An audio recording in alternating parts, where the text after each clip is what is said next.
જય શ્રી કૃષ્ણ. રાધે રાધે. નમસ્કાર દર્શક મિત્રો, સ્વાગત છે તમારું સોનલ ડિવાઇન ભક્તિ ચેનલ ઉપર.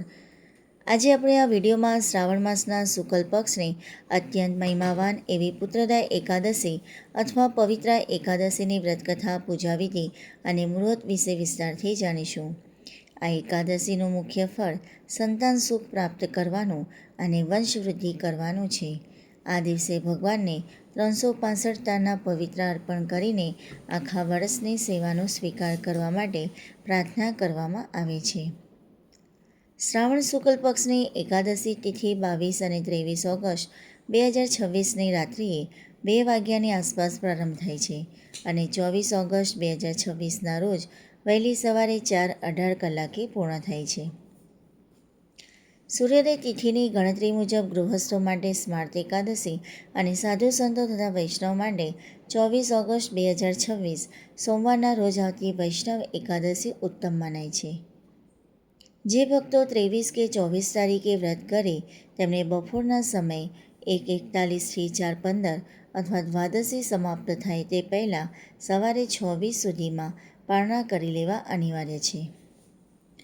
વ્રત કરનાર ભક્તે સવારે સ્નાનાદિથી શુદ્ધ થઈને ભગવાન શ્રી નારાયણ, શ્રી કૃષ્ણ કે ભગવાન સ્વામિનારાયણના સ્વરૂપનું વિશેષ પૂજન કરવું. પૂજામાં તુલસીદળ, પુષ્પ, ધૂપ, દીપ, માખણ, મિશ્રી, સીજનમાં ફળો અને મીઠાઈનો ભોગ ધરવો. ગીતાજીનો પાઠ, વિષ્ણુ સહસ્રનામ અને તુલસી માતાની પૂજા કરવી. પિતૃપૂજન અને ગાય સેવા. પુત્રદા એકાદશી હોવાથી પિતૃઓના આશીર્વાદ મેળવવા પિતૃપૂજન કરવું, ગાય માતાની સેવા કરવી અને જરૂરિયાતમંદોને અન્ન, વસ્ત્ર, છત્રી કે ચપ્પલનું દાન કરવું. વિશેષ પરિસ્થિતિમાં મિત્રો આપણે જોઈએ કે માસિક ધર્મમાં હોય તેવી બહેનોએ વ્રત અવશ્ય કરવું, પણ પૂજા ન કરવી. ઘરમાં સૂતક હોય ત્યારે પણ વ્રત કરવું જરૂરી છે. ઉપવાસનો સાચો અર્થ શું છે એ આપણે જોઈએ તો ઉપ એટલે કે પ્રભુની વાસ, પ્રભુની અને વાસ એટલે કહેવાય છે નજીક વસવું. અન્નનો ત્યાગ કરીને સાત્વિકતાપૂર્વક પ્રભુ ભજનમાં સમય પસાર કરવો એને કહેવાય છે ઉપવાસ. હવે આપણે પૌરાણિક વ્રતકથા જોઈએ. રાજા મહાજીત અને લોમસ ઋષિ. ધર્મરાજ યુધિષ્ઠિરના પ્રશ્ન પર ભગવાન શ્રી કૃષ્ણ દ્વાપર યુગની કથા સંભળાવે છે.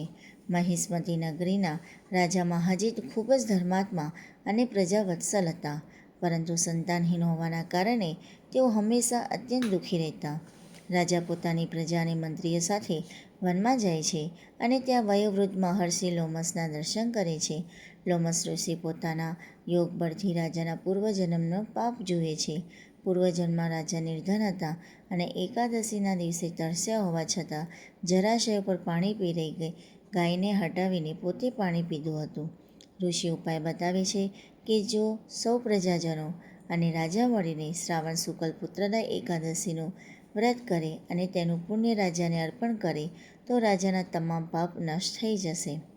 પ્રજાના વ્રત અને પુણ્યના પ્રભાવથી રાણી ગર્ભ ધારણ કરે છે અને તેજસ્વી પુત્ર રત્નને જન્મ આપે છે. જે મનુષ્ય એકાદશીનું મહાત્મ્ય સાંભળે છે કે વિધિપૂર્વક વ્રત કરે છે તે આ લોકમાં સંતાન સુખ ભોગવીને અંતે સ્વર્ગલોક પામે છે. બોલીએ શ્રી લક્ષ્મીનારાયણ દેવ કી જય, કૃષ્ણ કનૈયા લાલ કી જય. મિત્રો, આ વિડીયો તમને કેવો લાગ્યો ચોક્કસથી કોમેન્ટમાં જણાવજો અને લાઇક, શેર અને સબસ્ક્રાઈબ જરૂરથી કરજો. ધન્યવાદ. જય શ્રી કૃષ્ણ. રાધે રાધે.